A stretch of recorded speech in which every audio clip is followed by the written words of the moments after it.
Welcome to The Big Break Show, a podcast where we discuss short-term rentals, entrepreneurship, life, mindset, and everything in between. Here are your hosts, Rob Pelosa and Jesse Vasquez. What's up, everybody? Welcome to The Big Break Show, episode numero 11. We're at 11, dude. Crazy, huh? Crazy. Hey, by the way, thanks for doing the intro last week, man. I super busy doing the third unit complex we took over. So I appreciate you. Sorry, everybody who was disappointed that I wasn't here, but my boy Jesse's got this. He's a pro. But dude, talk about episode 11, man. This girl, amazing. I mean, this has got to be by far my most favorite episode we've recorded. Her answers were awesome. I mean, her motivation, her energy, and just her welcome, spirit to just be friendly and welcoming and interesting. Dude, tell them a little bit about it, please, because wow. If you guys don't know Kanya Sesser, you will after the show, and you'll also see her probably doing some pretty big things. She's an actress. She's a skateboarder, a professional skateboarder, was on Team USA. I mean, she's got an accolade of accomplishments, and she's done all this with no legs, born with no legs, found in Thailand with no legs, and has been able to build this awesome career. She's writing a book. Her mindset is fantastic, and I think that this is what this show is all about: mindset and adversity, and being able to just move forward in life with whatever comes your way and make things happen. So I'm super pumped to have her on here and, to have you guys listen to the show. Yeah, guys, I'm not even gonna talk anymore. Without further ado, I hope you enjoy this because this was awesome. So we got Kanya Sesser, who's in our studio today, and I'm super pumped to have her in because she's got a badass story that comes along with skateboarding, something that I love and have always been into. So Kanya, you and I have related just on that alone with the skateboarding aspect, and I'll talk about how I love skateboarding so much, but I really want the audience to know who you are, where you came from, your story, all those good things that have happened, the bad things too, and kind of where you're at today. So we're going to kind of dive in from birth. So let's jump into your story and tell us about who you are and what you've been through and where you were born and all that other stuff. Rafa, you got any other questions, or you want to just dive right into the nitty gritty? No, yeah. Listen, I'm super excited to have you. I want to know your story. I've heard a lot about it. I've read up on it. I saw some of your videos. I know you do professional sports, all of that, acting. I mean, I'm super excited. I really want to get into your story, hear about how it's been, what it's like, and everything. So yeah, tell the viewers and the listeners, because we do this on YouTube as well, a little bit about yourself and your background. Well, thank you guys for having me. This is so fun, especially when it feels like, we're just talking. It's not scripted or interview and all that stuff. But other than that, I don't think there's been bad things. The only bad things that happened was when my birth parents, I mean, I guess bad and good. When my birth parents pretty much just left me on the side of the road when I was just around couple months old, when September 13, 1992 was when it happened. And so pretty much my story is that I was born without legs, and I don't really see myself different than anybody else. That's great. I don't have legs. I just do me, I'm not more or less than anybody else. But I do things differently, and I'm excited to share my story with everybody. However, I was born in Thailand, in Pak Chong. And a lady was going to the market before the sun was up, and she heard a baby crying. Her and her brother heard a baby crying, and they want to know what's going on and what's up, because it's so normal. It's so not normal, but in Asian culture, it's it's just, oh, another baby was found, or another child was on the side of the road and stuff like that. And it's just I don't know, people there's oh, it happens, and there's just been situations where, a lot of babies are found in trash cans or on the side of the road.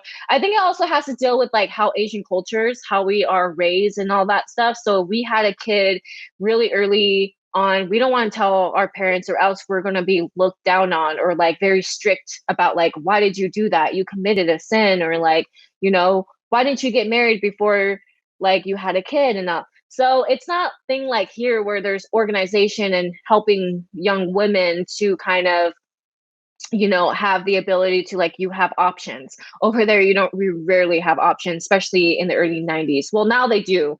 But anyways, like, they found me on the side of the road behind a blue arrow sign, and they checked it out, and I was like, it was a baby, like, left on the side. And they said that I was there for at least a day, maybe like 5 hours, 6 hours, 7 hours. We don't really know, but not long.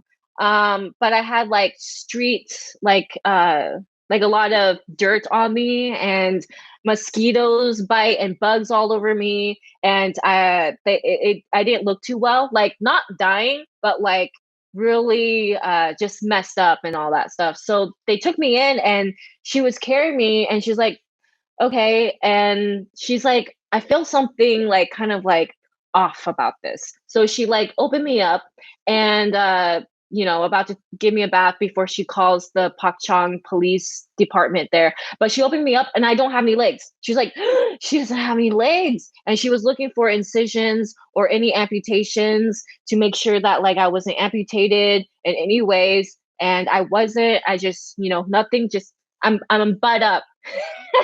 So I was just like, I have everything, like, everything down there, slave parts, whatever, I just don't got legs. I have a butt and a head, and everything else, and arms and all that, but I just don't have legs. And so she was just like curious, because in Thailand, China, Asia, gangsters would kidnap kids or babies from their own family, and they would just kidnap them and amputate their arms, their legs, do something to them, especially human trafficking and all that stuff. Take them somewhere. It's really dangerous in certain type of areas, but that's where I was raised and growing up. But I was taking, like, I was like really, I don't know, I had many love and support system, but gangsters would just like try to sell these kids after they amputate their arms and all that, to sell them as beggars for money. And that happens a lot in India, especially dangerous situations for women. And so, like, I don't know, like, during those years as well, they told me that they didn't even want me to, like, they want to make sure that I was safe, because during the time that I was found, a girl was kidnapped from her own family by a gangster in Thailand, and he took her in an area where they would amputate her right arm. And after they amputated her right arm, he kind of gave her off to go begging for some money. And then once her arm was like really disinfected, they would just drop her in front of the hospital where I went to. And and so, but now she's like in the United States. She's like in her like 30s, and she's like she has her own kids and family, and she's living life of how she is, and she's alive. I don't know her name, but my caseworker maybe knows, but I don't know her name. But she says, yeah, Kanya, we were really making sure that you were okay. We were making sure that, like, you weren't even going to go to a foster home, because foster care system is like it could be good or bad, foster In homes Thailand. in Thailand, but I also feel like everywhere else as well. So the Yeah. Pakchong police got me, and the nurses took me in, and they loved me. I had a second mom named Mei Chan, and another mom named Mei Choi. They They are were nurses, right? Mhm. They were nurses, but also they were soldiers. They were in the soldiers in Thailand, and they were like strong women. They were never married. They were single. She's still single now, never had kids, only me. Like, she called me her daughter, the only daughter.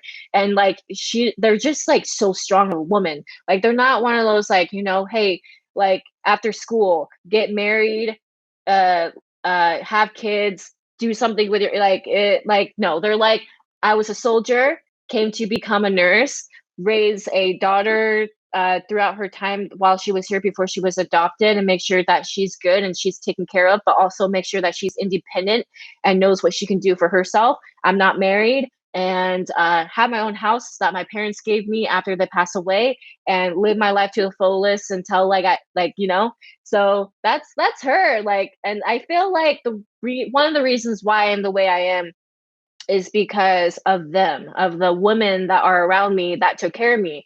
And women are very strong. Like, um, they're the ones that, like, made sure that, like, I knew how to be independent on my own. Like in Thailand, all the nurses, all the women made sure like I can do things on my own. They saw that I can just walk on my hands, like without legs, on my own, and climb on things and go up on on the stairs and stuff. And I feel like it's just natural human nature to kind of just like, I would say, adapt, pretty much. I never got people to be like, hey, this is how you walk. How do you ask somebody without legs how you walk? You adapted, and that's the human culture. So walk me through. So they kind of adopted you. So you lived basically in the hospital system, right? In the Yes. hospital. So how long did you live with those nurses? And then at what point did you what did that seem like? And what was the age, where was that at? Can you kind of break that down for us, that part of your life? So I lived in the hospital until somewhere around May of 1998. That's when I was adopted, was around May 1998. I was going back and forth from the hospital to my foster care. Well, I wouldn't say foster because they weren't really like foster. They were like a grandfather and a grandmother that I would go to and live besides just at the hospital. So around up to May 1998. That's So when I 7 was years. 7 years. Yes. 7 years. So I was like adopted till I was like 6.5. Yeah, 6.5. And yeah, because I was born in 1990. Well, yeah, I was born in 1992. We don't know what month, but I was a couple months old that they kind of tell like the doctors and all that stuff. And then until 1998. So somewhere around 6.5 to 7 years old was when I was adopted. So do you get pissed that you don't know your actual birth date? You know, I used to, but then I'm all like, who cares? Because I'm always like, the thing is, age is just a number and like add to limit. But like, I don't, but like for birthdays and stuff, I'm just like, if I feel young and like, I'm just, living my life and I'm still living healthy, good life, I don't think about age. I just live until I die, pretty much. That's how I think about it. But like, I feel like every day for me is a celebration and party of what it is. So I kind of like, whatever, it's good time. I don't need to have, I mean, for my birthday, I do a lot of stuff like special. I mean, September 13, 1992 is like like the day that I was like found, but like it was the date that like it's special, I guess, where, oh, hey, I was found and now my life has been changed in a good situation. So I guess I celebrate it about that. It's not really about like when I was born,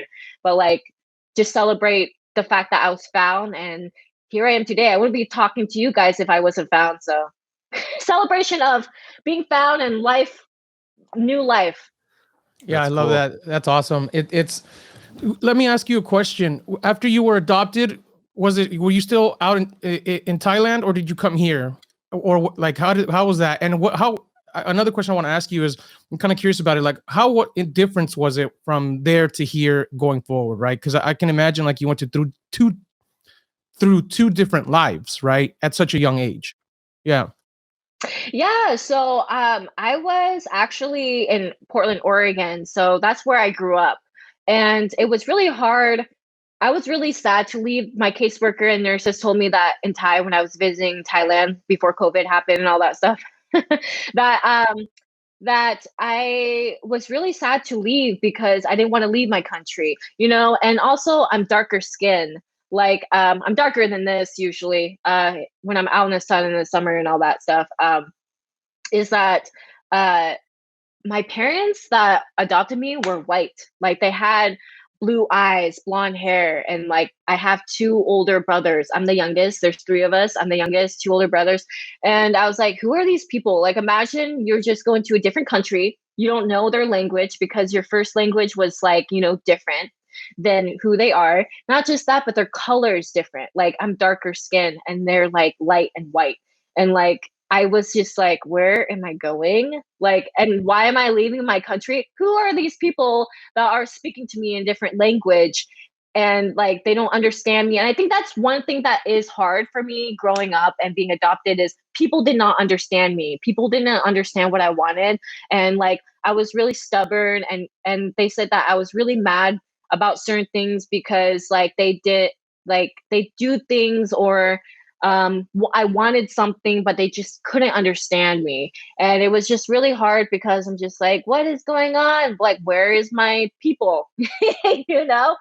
And so, but the thing is, my parents now, like, they did so much for me. Like, growing up in Portland, Oregon, that's where I lived. I went to Tualatin High School, went to Byram Elementary, and went to Hazelbrook Middle School and all that stuff.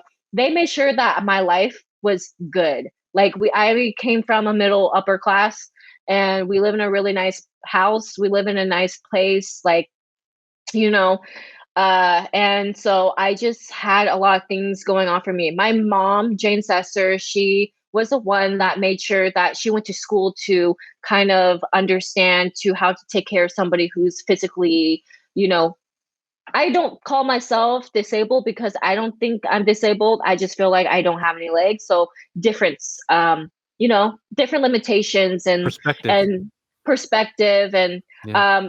my older brother has mental illness, not illness. I don't want to say that because I don't know, but like mental disability where he has autism, and he has a high autism where he can't really live on his own as much. I mean, he probably could, but it's like I don't know anything about that. Just growing up with him and like seeing him, and I'm not really close to my brothers because like I feel like I'm different than all of them. So I'm close to my mom, and my mom, she made sure that I have when I went to school and all that, she saw that I was playing with all the other kids, but like it's so hard going up the hill when I was little through the bark dust to play with other kids. And it was like up a hill, the playground was up the hill. And she saw that and she's like, you know what?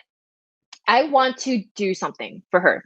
I want to raise money so that way she can play with all the other kids on the like the bottom area of the playground, and make sure that people who are in wheelchairs or with disabilities or whoever can have access to anywhere they want. So she raised money with the whole Tualatin, Portland, Oregon people, and made enough money to kind of like create our own playground at the Byram Elementary, and it's still there today. And I got to kind of like put my hands, like my three fingers and my hands onto like the cement where the playground that we made, and people at school thought there was an alien there and all that stuff. But my mom did a lot for me. Yeah, that's so badass. So going back to your, going with your mom and your dad and your brothers, like you had that feeling of not mixing in. But Portland is such a, weird city by culture. So were you embraced by your classmates? I mean, was everybody like, oh, she's different, Kanya's different, she's different. Did you have that?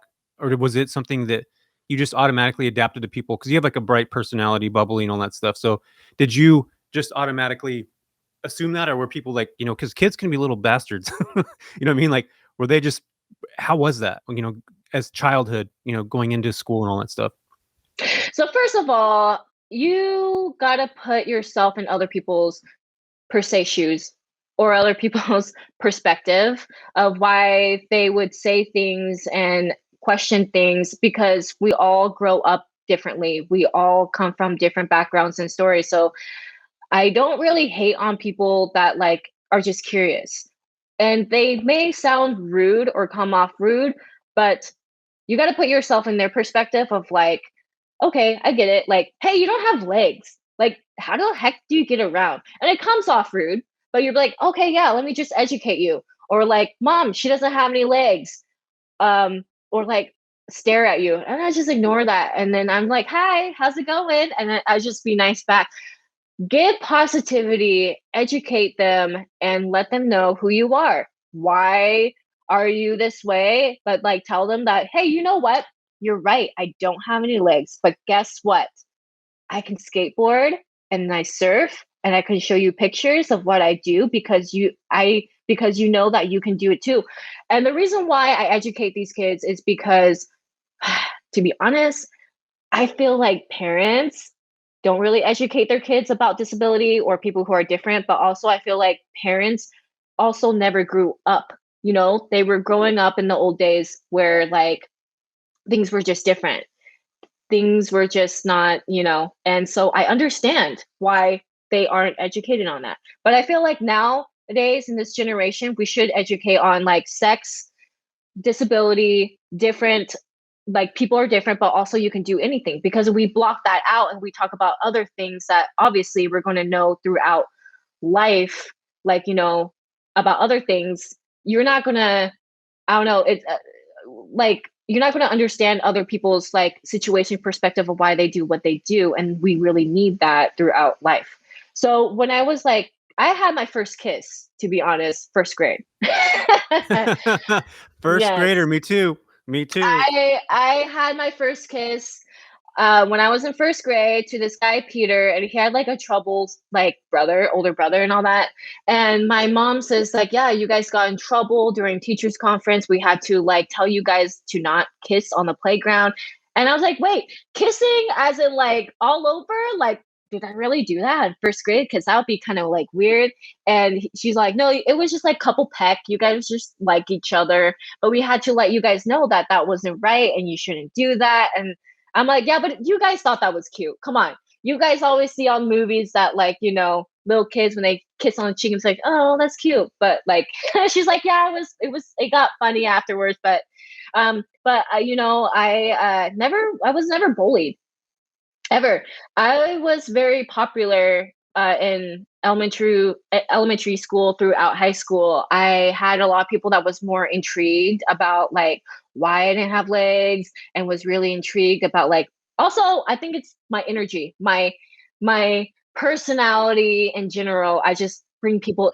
Yeah. And also I don't care what people think or people say. So I think when I was like younger, people was curious about me and I was just like, yeah, I don't have legs. Like, hi, you want to be friends? And I think it's just like, you know, when you're like younger, you're like shy, you're like, you know. I feel like, Kanya, I feel like you made it make it very easy for people to talk to you and feel comfortable around you. Now correct me if I'm wrong. I feel like when people outside of their normal, right? Because our normal would be people with legs, right? Your normal is the way you were born. So to you, we're probably like the weird people, right? Like the people with legs who are walking around. And no, like, and so listen, I bring this up because it's like, when somebody sees something that they're not used to seeing, or it's something that makes them uncomfortable, it would be difficult to go up to you and go, hey, why are you different, right? Or why do you look that way? But you're like, hey, yeah, this is me. What's up? And then you're like, let's talk. And you break that barrier down, and everybody goes, wow, she's super cool. Like now I can have like a regular, normal conversation because I'm not scared to say something that might be like wrong or offensive towards you, because to you, it's your norm. It's this is how I am. Don't be shy. Come talk to me. Right? Am I right there? Yeah, because you are right. Now, talking to you, I'm like, wow, this is really cool. Like I can really have a good conversation with you, and it feels like anything else. But a person who's not used to it, they're gonna go, well, what do I do, or what do I say, or like how do I react, right? Well, let me just tell you, the power is within you, and the power is within you, meaning that you got to love yourself unconditionally and accept yourself of who you are in the first place. Because if you don't accept yourself and you don't love yourself first, then you're going to be in that situation of like, you know, awkwardness, or like, also it depends on how you were raised and growing up. Because for me, I can't speak towards other people, because other people that I've known and talked to, they were raised in a really like negative homes where their parents don't care about them. Their parents belittle them. Their parents manipulate them. I never had that. So I feel like it also has to deal with how you grow up and how you raise. With me, I'm very fortunate and I'm very blessed, and thank goodness. But I feel like there has been times where one of my ex-girlfriends I grew up with, she was a little crazy. Women, some of them are a little crazy, but like she was really jealous of me or something, and she hated on me, and she like did this whole drama thing on me, and like she told all the other popular girls that's part of our group, because I was popular. like telling rumors about me and like starting this drama for no reason. I'm just like in front of her, I'm like, I'm sorry, Sammy, that you're so jealous. That I'm just so positive and happy. But like, I hope you find what you love to do and what you need, because you're making yourself look bad. You should stop.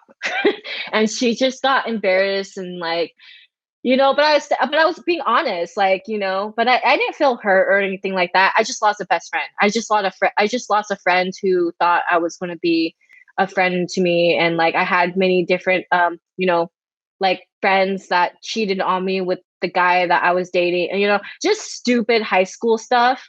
And I just don't let the negativity like come into me. I mean, like, we all are humans and we have emotions and all that. But for me, I feel like when certain type of situation happens where people deny me, people doesn't want me, and people doesn't want you, I don't care. Cool. Like, if you don't want me, that's fine. Obviously, you don't have taste, like, like what they say is that like one of the COVID symptoms is that like you don't have any smell or taste, and like you should get checked. So yeah, but I always had that. I always had that vibe, I No, I don't love let that. I love that negativity. because listen, it goes back to anybody can be whatever they want. And the reason why people never get to where they want to get to is because they're so worried about what everybody else around them is going to say. Right. Oh, I can't go and get a tattoo because I don't know, my parents or my cousin, they might talk crap on me or they might think bad of me. Right. I don't know. I can't go out and skate because everybody around me says that if I jump on a skateboard, I'm going to fall and break a hip and then that's it. Right. And it's like, well, if people focus more on themselves and not give a shit about what everybody around them said, they would accomplish so much more and be so much better and do so many more things. Right. I got to tell you, this is awesome. I'm loving this conversation so far. Let me ask you a question. Aside from everything you've been through in the past, like the way your life is and your lifestyle, because I mean, how do you like being a professional athlete, right? Like, I mean, dude, I'm scared to like even jump in the water and jump on a skateboard or surfboard. Like, how did that come about for you becoming a professional athlete to do like these extreme sports? How did that happen? I just grew up with the boys. Like, I had a lot of guy friends growing up, and especially growing up with neighborhood kids. We were very troublemakers. Like, I would sneak out of my house to go see my friends and stay out longer. And I would do stuff where, like, I'm like, wait, we did that? And like, I don't know. It's just, back in the good days where like there was no responsibilities, and let's say Taco Bell was an option, skate parks were there where you go hang out, and like, Before adulting came into play? yeah, pretty much. And so when I was 9 years old, I was like telling my mom, I was like, I want to do something. Like, I never watched TV when I was like younger, like ever. I never watched TV. I thought watching TV was so boring. I was always outside in the playhouse or like on the trampoline playing with my friends, capture the flag, playing tennis, baseball, basketball, whatever. Like, I was a very active kid. I never watched like anything when I was younger. Even in high school, I didn't have time to watch TV because I was just so active. My mom was just like, okay, like, you want to get out and you want to going. She just went online and she looked up, like, she saw Oregon adaptive sports, wheelchair basketball, track and field for people with wheelchairs and kids, and all these like crazy, like amazing. And it's all about connection, to be honest. And so she connected to Oregon adaptive sports that connected to wheelchair basketball. And I got my first track racing chair, and I didn't realize that I was going to be like the third fastest woman in the world, and got gold in Switzerland for the 100, 200, 400, and 800 meters. I got gold in the 400 in the women's 400 relay. I got gold and silver in a shot put and javelin. I was like on Team USA in the Paralympics, going my way to London 2012. I was just a second off for the 100 meters. So I still went, but I cheered on my teammates and all that stuff. But I didn't know that like track was like at the time was it, like, and I was also mono skiing, and that's when I started skateboarding as well. And I love action sports more than track. I loved snowboarding or mono skiing more than track and wheelchair basketball. I never understood defensing. Like, I'm like, can we just shoot? Like, I don't care about these defensing. and it was co-ed, so meaning that like, you know, you play with other people who are in wheelchairs, but they're boys and girls. I'm like, dude, this guy is like taller than me, and he almost like he almost hit the basketball into my face, and many times I have that. And so I got connected to all these, and I've been winning medals, went to Switzerland, traveled to almost 50 other states, and my mom was the one that raised money for me to have this to happen. Kind of be like, Kanya just got gold in this, won silver, did this, and like she's like the third fastest woman in the world, and she got an award to be a top woman of honorary, to kind of like got as most of the many awards, and you know, sent that out, and she's like, okay, we're gonna try to go on our way to this now. And so I had fans and people to help me raise money to go to these places. Challenge Athlete Foundation gave me a couple grand for me to do my sports and stuff. And without them, I don't know where I would be going. I don't even think I would have my own racing track chair, but I was like doing really well. I traveled a lot. Like I didn't have a normal like school. Like I had to always bring my homework with me everywhere I traveled because sports was very important, but same with education at the time. And I went to University of Arizona to compete with the Paralympics track there so I can keep pursuing until 2016. And then that's when I kind of like, man, this is not fun anymore. Everything's all about like, you know, I've been doing this for 16 years. I think I'm good. I want to do something else. Like I'm very like, you know, and I now I'm just focusing on skateboarding to the Paralympics in 2028, and then snowboarding now. And I'm trying to get my own monoski. Monoskis are like $8,000, like $8,424. That doesn't include the bucket that connects to the shock that's in the middle, and that doesn't include the outriggers or the skis. It's just the middle part where the spring. So when you jump, it like, you know, it catches you. Yeah. So that's $8,000. It's the Hydra Light. And so I'm trying to get one of those. But yeah, in college, I just did track and field and rugby and weightlifting. I did rugby. I was like the second woman to play rugby against all the men, but rugby is like, it's like a wheelchair football and you crash into each other. But I was the fastest because I was the one, you know, in track, and I was the fastest to get the ball into like the goalie and all that stuff. So I always like, I made our team win a lot. So I have a question on that. So all the sports and everything going to it, I'm going to dive into skateboarding a little bit because that's important. You know, I really want to talk about that.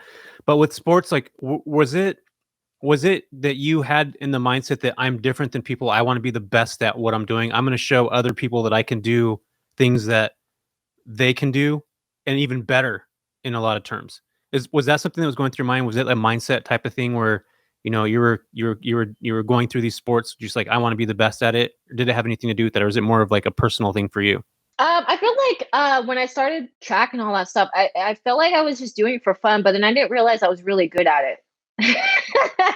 So I found like, oh, I'm really good at this. Obviously, how many awards I have on my wall and stuff like that. But I didn't realize that like I was racing against Tatiana McFadden, who went to the SBs and won like best. Like she's buff. She's a T54 like me, which is classification for our disability when racing and all that. But I did it mostly just for the fun. And yeah, I kind of a little bit like I love winning medals, and like it feels good to just like, you know, it feels good that you like won something and you're really good at something, and not just that, but you're showing the next generation that they can do it too, and that that anything is possible. Like I did a lot of different sports, went to nationals and state for like tennis and track for all of them, and I'm like, yo, maybe I'm just like a naturally born athlete. Like my homie Zion can do anything too. So like I feel like we're just naturally born athletes, and just I don't know, just I feel like if you're having fun, that's the most important part. But I'm the most important thing is that you should, you know, challenge yourself. Like don't compare others. Yeah, they're your components, but like you need to think about like how you can keep being better and better each time with yourself. Like compete against yourself as well. Yeah, no, that's freaking awesome. So I was always curious on like, was it a mindset thing where you were just like, I could do this, or you want to be the best at it? Oh yeah, I already know that I'm the best. I don't need to like prove people that I'm the best. I already know that. Like I just do what I do and I love, and then I just like, yo, you're so good. It's like I know, like I just know. But like I'm not. I'm mostly doing it for like just wow, I want to like kind of like show that like anything's possible, and my mindset is very like you know like I feel like there's more and in sports, and that even women, Asian women for me and all that stuff, like anything's possible for us. Yeah. Well, not only that, but you're showing other people they either have disabilities or don't that I can freaking do anything. I can do anything, anything you could do, and even better in Well, a lot of sense. yeah. Yeah, and a lot of times people are like, "Why do you always talk about inclusivity, diversity, and disability and all that stuff? You should celebrate. You should celebrate and like, don't like you always talk about that and like we understand there's already inclusivity and diversity." Well, I'm just going to tell you this. There were times where we got denied many times, and there were times that we did not win. As a woman, also as well, there was many like sure, but I should talk about it. You should never erase history of how we got here in the first place and what made us here now. Because yeah, there was a lot of times where we weren't even accepted, and now we are. So we have to still educate other people of how we got here in the first place. I totally agree with you. I'm 100% with you on that. So that's badass. So now I'm going to get into the skateboarding part. And you talked about mindset a second ago, and I kind of want to talk about this. I think it's really important for people to feel like you did. You feel like you're the best at something. And Ralph, I don't know if I've talked to you about this. I just read a quote the other day about Muhammad Ali. He called himself the greatest that ever lived before anybody even knew who he was. Like that's literally what he did. The greatest boxer of all time. And he was telling people that like when he was training, like super young, like, I'm going to be the best that's ever lived. And then come to terms now, maybe Mike Tyson, I don't know. But he felt that way early on. I think that in your situation, what you talk about, like you have that same mentality where like, I'm going to be good at no matter what it is that I do, because this is just you already own that. You're like mentally already seeing it. You feel it. You're living through all that stuff. So I love that mindset. I think that's really important for people to be successful. Is you have to be able to, take a look in the mirror. You talked about it earlier. Love yourself in the sense that you got to be able to learn how to do those kinds of things and be able to sit yourself in the bathroom, lock the door, and stare at yourself in the mirror and know who you are, what you're doing, what your cause is, and what you're about. And a lot of that goes back to mindset. How you think about yourself, how you encourage yourself, how anybody that has any disadvantages of you or any negative thoughts about you, block them out, and you only think about what you deal with, because you're in between your own ears all day long. Everybody else is just noise, right? Yeah, I feel like it's one of those preset limitations in our own mind, right? Like, for example, like me, I have a lot of them, right? I don't think I can skateboard, but why do I think that? I've never actually even gone and tried it, right? I don't think I'm good at snowboarding. I've never even tried it, but it's already in my mind that I probably won't be good at it, or because it's something that someone has to have a special talent for, right? You have that where it's like, nah, I don't care what it is, I'm good at it. Yeah, put me on it, I'm good at it, right? I just And go for it. yeah, literally. And a lot of people out there, they have those preset notions or that mind where it's like, well, I kind of already think that I'm not going to do it or I'm not going to be good at it. So why bother to do it? I feel like a lot of time it has to do with fear. Yeah, for sure. I mean, I'm scared to jump on a skateboard and do an ollie because I feel like I'm going to fall and crack my head open. I kid you not, like I'm always scared of it. That's what holds me back. And I skated a little bit as a kid, but not like nothing like you guys, right? So I feel like it's a big mindset thing for sure. I totally agree with you. So I'm going to jump into skateboarding real quick, because this is another thing that, so I'm almost 40. I love skateboarding. And one of the things that I love about it, Kanya, is like anywhere you go in the world, you're automatically accepted into this culture. It doesn't matter. It doesn't matter. Like if you have legs, if you don't have legs, like skateboarding is I'm getting goosebumps talking about this, by the way, because it's such a cool concept. I'm serious. I wish I could show like skateboarding, there's no other sport other than maybe snowboarding. Even that, like there's just this culture that comes along with it. It's so fucking amazing. And unless you've skateboarded and been a part of that culture, even if you're the guy that just holds a camera and walks around with your friends, like there's this culture that's created behind skateboarding. And a lot of things too, like skateboarding for me taught me that you can do, like, it's like, say, I'm just going to give you an example, 360 flip. It took me forever to learn how to do that, but it's a sport of failures. Like you do something over and over and over and over. It's like days and days, and you probably know exactly what I'm talking about because you skate. So it's like you try your ass off for X amount of days until that 1 second that you land it and you celebrate it. And so does every fucking person around you is slapping their boards on the ground because they know how much time it takes to get in to do that. It doesn't happen. Like it doesn't happen overnight. Just to learn a kickflip or to learn to do an ollie or to do like a Smith grind or whatever it is. Like you don't just learn it. Like you don't just get up one day and be like, I'm going to fucking Smith grind today. And then here we go. And I'm going to do that. Like it takes hours on hours on hours of literally doing the same thing. If there's a montage of Kanya trying something, it's like literally like days. It's like another day because like you literally do stuff for hours. So with skateboarding, now that I look back on my life, like I actually realized that skateboarding taught me a lot of lessons in a way that you can fail your ass off a lot of ways. And then it just takes that one moment, things to click, you get your positioning right, you know where you need to be at, how to balance your weight, and then it's a learned behavior from there. So that's one of the things with skateboarding that I personally love. And I didn't really think about it until later, but I want to dive into your skateboard story because it's probably something very similar. And I know you surf and you do, I just watched your video, you snowboarding a couple of weeks back, and I think in Colorado or Utah or somewhere over there. But talk to me about skateboarding, like what that is to you and how it's so valuable. It's a way to get around for you too. But like, what do you actually like love about it, and how has that helped you in your life and kind of moving along and the culture that's behind it? Yeah, I feel like skateboarding saved my life. Because in a sense of a way where like it's part of my legs too, where like it's not just my wheelchair that I'm going around with, but like with skateboard, it's just like everybody's doing it and you feel so like you can do anything on it. You can do crazy tricks or not even crazy tricks, but like just ride and like have fun. And I feel like it's part of me as well. Like I just go around with my skateboard more than my wheelchair a lot. And it's just more adaptable and like it's just I don't know, like something about it where it just makes you feel free when you just ride and when you go down the bowl, like, you know, doing my first bowl and I like dropped in the coping and like I'm getting bigger and bigger ones and all that. I feel really good and blessing to myself of like it feels so cool to just jump in. And I used to like I was looking at the bowl, I'm like, dude, this is steep. Are you sure? Like, you know, but my friend, he was all like, Kanye, just go for it. Don't think about it, just do it. And not just that, but he's like, also think about the bowl in a different perspective. It's just like mental.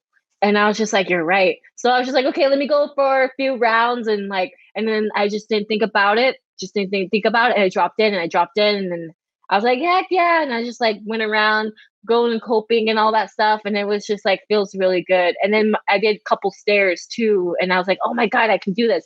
And then every time you like do one trick, you want to do the next trick. And then you want to be better at that trick.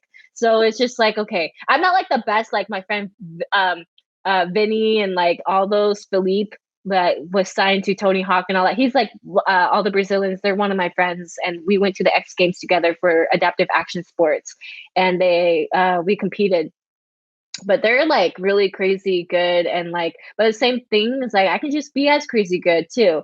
It's just the thought of like you're gonna get hurt, so you need to accept that, and you just need to like know how to fall and bail in case something happens. And I have done that before when I was going down this hill and I had to bail because it was the skateboard got a little wobbly and I had to like bail and I'm like, fuck it. Like, oh, sorry, like F it. And then it's just like, go, like, and I was just like, man, I got hurt, but like, that's amazing. It's like after you've done a workout, you're hurting, but it's like good workout. So at least that means that you went through like your fears and you just do it. I mean, like oh my gosh. I think what's like scary. I mean, one thing that like I'm kind of glad I don't have legs is that like with skateboarding, you can really break your ankle and like, yeah, and all that stuff. But not just that, but like anything could happen. Like God forbid, like knock on wood. But like but you just need to accept yourself that you are going to get hurt. But also the feeling of like, wow, this is so amazing and makes me want to like do more things with this skateboarding and being with the crew and like just watching other people's do trick as well. It's just like you're all family already and you're like encouraging each other. Yeah, that's one of the things that I really, really loved about skateboarding is that, you don't realize how much of a cheerleader you are when you see somebody else do something, even if you're just like, yeah, dude, like you got it, like, and you're so encouraging in a lot of ways. It's a sport that just takes so much time to do something, unless you're like incredibly gifted, which I've seen. So you get really frustrated. You're like, damn it. Yeah, you're just like, I can't do this anymore. Yeah, but then you guess what you do? You wake up the next morning and you go out and do it again. Or like most of my skaters are like so mad, and then they're just throw the board and then do it again. I'm like, dude, relax. Like, okay, if you really, because like I notice if you're trying to like do a trick, but you're still mad and pissed about it, you're gonna be really angry. And you're not gonna do it. It doesn't work. So I'm like, breathe. But I thought it's funny how like some people just Yeah, yeah. No, it's just one of those sports that's like you have to have that mentality, and it took me a long time to realize that like skateboarding really not only did it set the culture that I had. When you're in that skateboard culture, it goes with you with your entire life. Like I'm gonna be an old ass dude dressing like this, and it's just me. It's like who I am, and I don't care either. Like I don't care, but it's and Ruff, I'm telling you, like if you grew up skateboarding, like it's just something that like is instilled in your blood. Like it's somehow, some way there. Tony Hawk is older than you guys. I know he is. He's like in his 50s or 60s. Actually, he's 50 something. But yeah, I mean, You're good. okay, cool. So I know. I keep calling myself old, but I still feel like I'm like 15. So that's good. My mindset's still there, even though I got gray hair. I mean, if you look at my hair and look at this, I got a lot of gray going on here. Rafa, you're getting gray too, man. I don't see it. You can't tell I just got a haircut, but yeah, there's a lot going on in here, you know. I'm turning 30 this year. Woo, big 30, nice. No, listen, 30s are the best. It gets good from here. People always say, "Oh, your 30s." Nah, listen, I've had some great 30s. Quality life, I got to tell you. Yeah, you know what they say, and when I say there's like this study that was done, this huge study in Australia. The happiest age through your entire life, guess what age it is? You're 40. Because you're 40. 40s? 33. 33. They say the happiest age is 33 because you know who you are already. You know, most people in their 20s are trying to figure their shit out.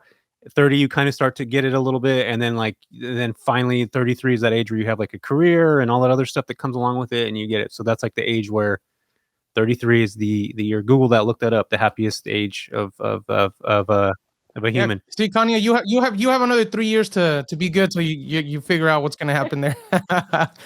So let me we're coming up short on time here, so I want to respect your time and everything. And so usually at the end we have a couple questions for everybody, but I'm kind of curious, like you have so much going on, like what's gonna happen? Like what do you have coming on for 2022? You have any goals you want to hit for this year? Like how does this year look for you? So I have a runway LA Fashion Week I'm going to that I got invited to do, and then I got Runway of Dreams. So pretty much, I mean, I started modeling when I was like 16, 17 years old.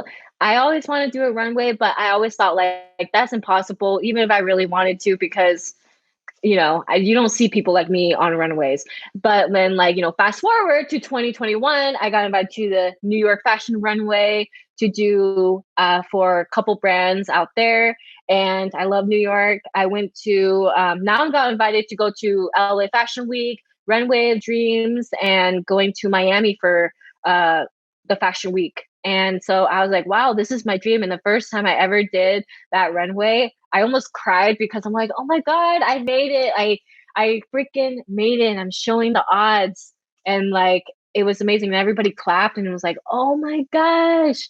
So it was like, I don't get emotional because I'm like, I'm like emotions. But like, I was just like, wow, I freaking did it. Heck yeah. And then now I'm like, getting invited to many other runways, and like I'm getting more notice on that. And it's cool because I also get to skate on a runway. You never see that. You never see someone skate on a runway. So I thought that was really cool. And yeah, and I just did a movie with Tobey Maguire. I'm in a little bit of a scene, and it was with my freak show that I used to do. I used to be in Freak Show with the bearded lady, the sword swallower, the fire eater, and all that. And that's how I met Todd Ray, who won like 4 Grammy Awards and all that. But I don't do Freak Show anymore. That was like early on in my time when I moved here to California and all that. But the Venice Beach Freak Show, like it's not there anymore. It's we've been like outdated for like 4 or 5 years now because Snapchat took over Venice Beach. People with money took over a good like stores and stuff on Venice Beach. They're taking away things that used to be poppin' and what made Venice pretty much. But anyways, Venice is taken over by the freaking corporate America, right? but the thing is like they love the area and they love the vibe, but they don't really realize and know that you're the one that's taking the vibe and the culture of what it's supposed to be. So it's like, I don't know, it's weird. Like, you know, knowing people that growing up in Venice Beach and all that stuff, it's kind of like weird. I don't know. It changed throughout 10, 20 years. But yeah, so that's how I started. And like now I'm like in this movie called Babylon that will be out December 25th, 2022. I'm in a like sex dungeon with my lingerie and all that stuff. And it was like really fun because I actually got to meet and work with Tobey Maguire. And I'm like, wow, he's like 43 cool? and he looks 30. He was really nice. He's really cool. I love working. And I noticed some of the actors and all that stuff. And a lot of well-known people were in it too, like Brad Pitt. And I was like working with Paramount. This is not my first time working with Paramount. You're in The Walking Dead too, right? You're in The Walking Dead, NCIS. Yeah. And I found out that my friend Terry Crews is also part of it. And I was showing him, like we talked, Terry Crews and I, we like messaged each other. And I was like, yo, look, I did something with Coleman Domingo, and he did this episode, and I was showing him all my zombies and stuff like that. And we know each other. Me and Terry Crews know each other through acting and all that stuff. So that's how I know all these people. Same with Luis Guzman, you know. And I met him and his daughter when I was working for Code Black. And for Code Black, I died in there, but I got ran over by a car while I was working at a farmer's market and lost both of my legs and died there. And that's how I met Marcia Gay. Yeah, she's from Code Black, but she's like one of the main characters. But I always like hit them up and see how they're doing. But we're busy, you know. But so are they giving you parts that are just like Fear of the Walking Dead, where it's like you're living with no legs, like it's you being? Are you actually getting parts where you're like having communication? Is that, and if you are only getting those parts, is that upsetting to you? No, not at all. Fear of the Walking Dead and The Walking Dead, they kind of like, okay, well, she already doesn't have legs. And I had prosthetics where like it shows like legs somewhat, but messed up and all that stuff. But I don't really care because I'm just having fun and I get to like, I do my own stunts and I'm an actress as well. So I just like attached to a semi truck going 35 to 40 miles per hour. And everybody was like, and Coleman Domingo was all like talking about me and The Talking Dead. He's like, dude, yeah, I forgot her name. And I was like, oh, you forgot my name? It's Kanya. And she's like, yeah, this girl, like they were talking about me. And they're like, wow, this girl, like she is so cool. I love working with her. She's such a good-hearted spirit. And this was like a really like dangerous scene that we had to do where like I literally had to be attached on like nothing. And we were going really fast on a like really rocky trails. And so we had a cameraman and where they were like, you know, on in the trucks or in front of me just in case something happens where I fall. And then the semi truck and my friend who was driving it, she was all like, I was so scared the whole time that I might like crush you or something. I'm like, no, I'm good. But like we had a harness underneath the costume and I was just dangling and hanging in front of a semi truck. And then they come out and they kill me. And then there's another part of the scene where I was a burnt zombie in the back of a truck and I was holding on to what's his name? Jeffrey D. Morgan's back of on his buckle and I grabbed him and he was fun to work with. He was really fun. Yeah. And he killed me and all that stuff. But, you know, besides stunts and all that, I also did my own stunt in Hawaii Five-0. I was playing Rosie Villaire, who had legs, and she was a professional surfer in the storyline. And when she went to war, she got her legs blown off and she was the only survivor. And so Kono and her were like close friends when they were younger and they were competing each other, but there were like sad histories. And she saw Rosie in jail and kind of like took her and be like, what are you doing? Like found out that she's homeless, punched her father and was a reckless, like alcoholic mess and was homeless with all these other people. And Kono found her and be like, you can just stay with me. But she's so stubborn and be like, no, I got myself. You don't need to help me just because I have this life and all that. And then at the end, it was beautiful. If you watch it, it's just like her and Kono at the end of the scene surfing, and they're looking at the horizon of the ocean, and they surf together, and I was surfing in my own stunt in that, and it was just really fun because it was just like emotional, how like, wow, like this is a real person without legs who's doing her own stunt and she's playing a character. And I don't care if I have to play a character that had legs. It doesn't, if I'm getting the money, that's fine. Like, I don't care. I'm working. Yeah, you know that, and the reason why I asked that is because I've have you know how there'll be like the funny Asian guy, and he's always the funny Asian guy in the story, or the Mexican guy that's mowing the lawn all the time, or you know whatever it is. So there's like there's certain things that I saw actors that are just like, I always get the same part. I'm tired of it. I'm just like, dude, fucking play into that. That's like if I was an actor and you know they're playing a guy with a big nose and I got to be the big nose guy all the time, I'd be like, heck yeah, like I'm the big nose guy. You know what I mean? I mean, I can understand why he probably get tired. It's just like, I feel like if you do it for so long and he feels like he might want more, I mean, that could be a different perspective on that. But I also like feel like, yeah, I mean, I get it. It's just like, I'm more than just a zombie. Like I've been doing, I have an upcoming movie that I'm going to be doing at the end of this month. And that's a really cool one, but I can't share that. But however, I can share the movie that I'm going to be doing in Canada. And actually, I'm very good friends with the writer and the director myself, and he's from London. And we always had dinner together and we always catch up. And like, he's actually making the character storyline that is kind of like me, like actually me. It's not just some other character. And like, it's really cool how him and I are writing it. We're directing it and we're scripting it out, and it's like it's called The Keeper, and we're going to be filming and shooting in Canada for a month. And I thought that was really cool to finally get to work with somebody that also has worked with like big Snoop Dogg and like all these other people and like big celebrities and all that stuff. So it's cool that like I got to finally be a part of like not just a zombie and somebody that lost a leg. Like I got to actually get to write a script of how I want the character to be, my own character. And I'm excited to play Ruby in this thriller romantic scene. Kanya, do you ever sit there in these situations and like be mindful and like pinch yourself and be like, I had all this adversity in my life, you know, in Thailand, somebody found you, and then you're pinching yourself saying like, this is where I am today. Like, this is what I'm doing now. Like, does that ever come full circle? No, never. I already knew that I was going to like change the world. And like, I don't know, just, I was like, no, it doesn't surprise me because I'm like, I have faith in myself that like I'll get it, like, and just the person in me always knew that like something special is going to happen, and like I always had that mindset. I never pinch myself. I mean, there might be something where like I get excited for a little second, but like, oh my god, I'm gonna be like in movies, and everybody that knows me from high school is going to see me and be like, that's Kanye. But then I was just like. I gotta tell you, you're awesome, dude, because it's your life, right? It's just you doing you and having your accomplishments as you go along, right? It's just what it is. Man, I love it. That's awesome. We have a question that we ask, and because the show's called The Big Break Show. What was your big break in life that got you to where you're at right now? Like whether it was like a mindset thing or like family or whatever the case may be, and it could be like in life or in your sports career or in your actor career, whatever you want. We just always ask it, and I'm curious as to your perspective of it. Thank you. Yeah, that's a really good question.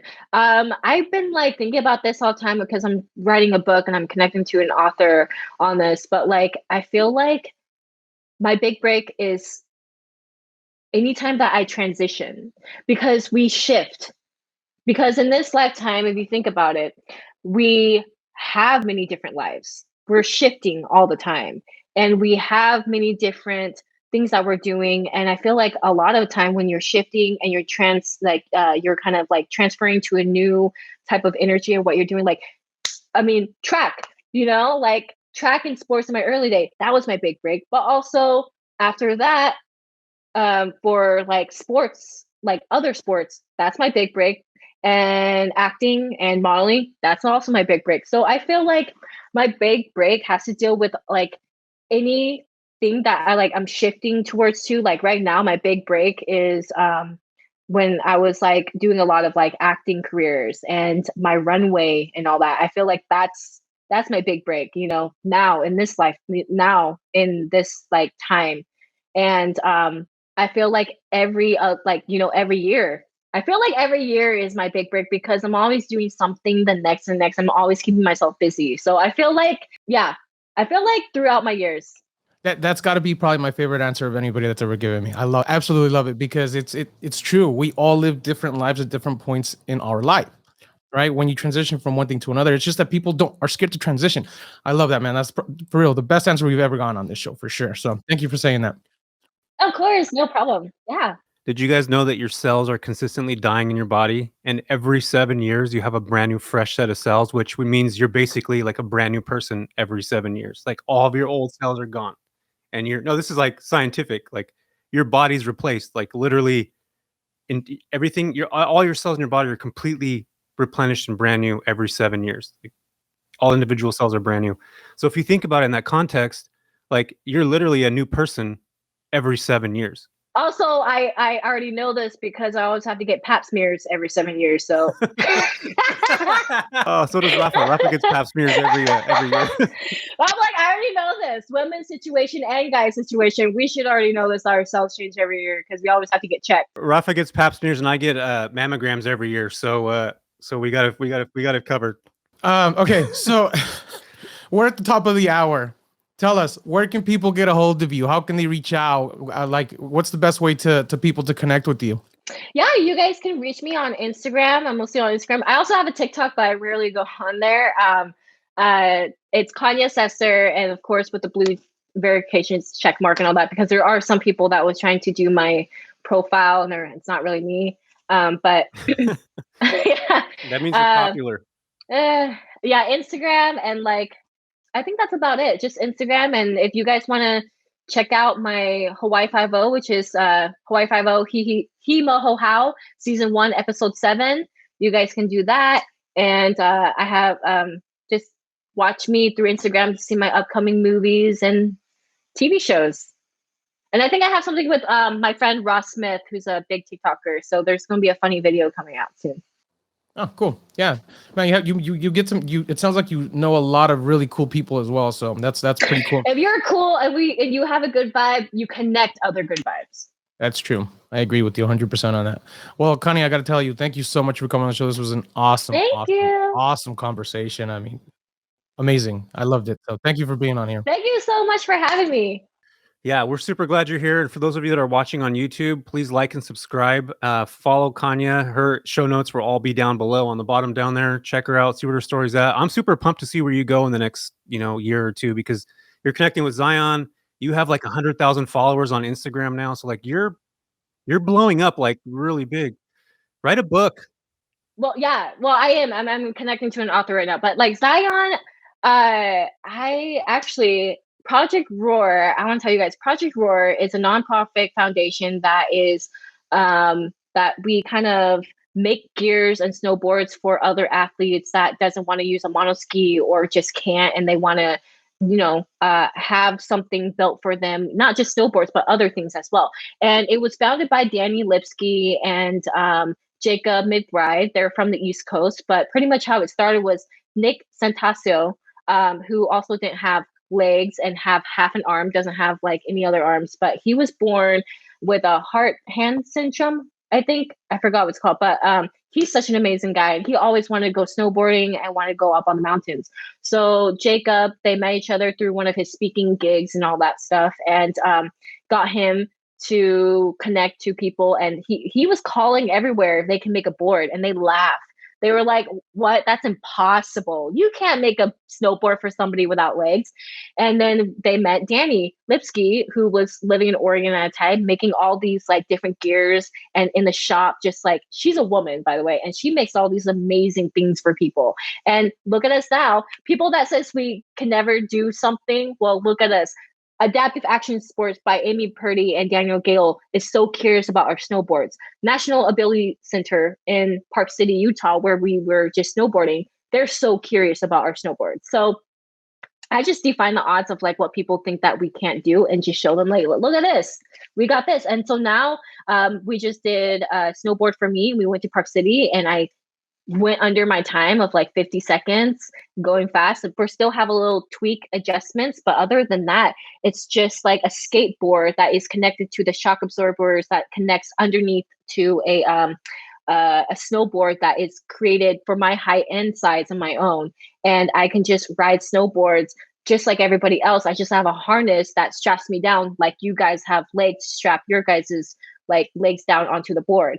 And now I'm getting Zion to be my next rider and athlete. I was like, I want to choose Zion to be my next athlete. And now we're trying to do a fundraiser so that way we can make that possible to make him a board. We're already going to make him a board no matter what. But like, if people can please just go to Project Roar on Instagram, which is at project.roar with the lion. Pretty much the lion means resistant and like fearless. You know, you just roar it out, like you can be fearless. And that's their logo and all that stuff. But we are a nonprofit organization and we really, really need donations to make that possible for the next athlete to have their hotel paid for, to have their traveling expenses, and to make them a board. So, yeah.